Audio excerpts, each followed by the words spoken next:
Hi, everybody. This is Tom at Teaching Writing in College, and I thought I would just try creating a short because I've never, excuse me, I've never done one before.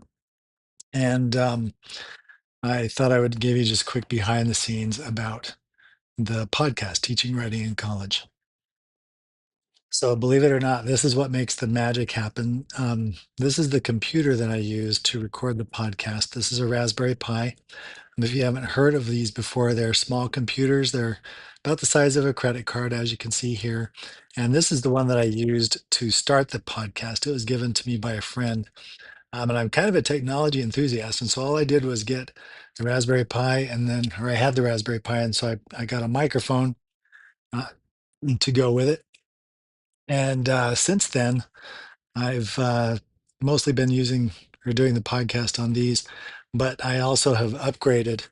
I have a Raspberry Pi 500 here.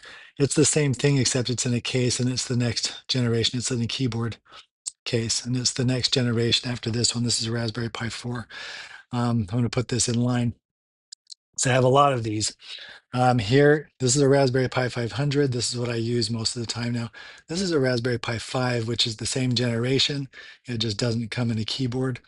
Um, it's is the latest and greatest hardware there. They did a really great job with this. I love these computers, actually. And I have three Raspberry Pi 4s. I have one that I bought for myself, one that I bought for my dad that he used for a while. This one that I started the podcast with was bought for me by a friend of mine who also is, he works with computers for a living.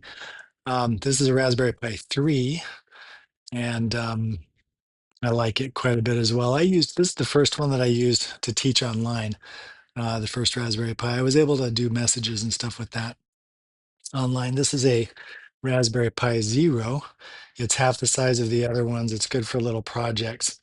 And then my son and I, during the pandemic, used a Raspberry Pi Zero to make a robot out of a lunchbox. And so there's all the wiring and stuff there. This is my cat Harvey. He's 15 years old. And sorry, let's see if I can get in here. And you can see some of the wiring in there. And last but not least, my very first Raspberry Pi I bought in 2015 is now being used to give wireless to my old printer. So you can see right there, there's the Raspberry Pi 2, and there's the old printer. Thanks a lot for watching.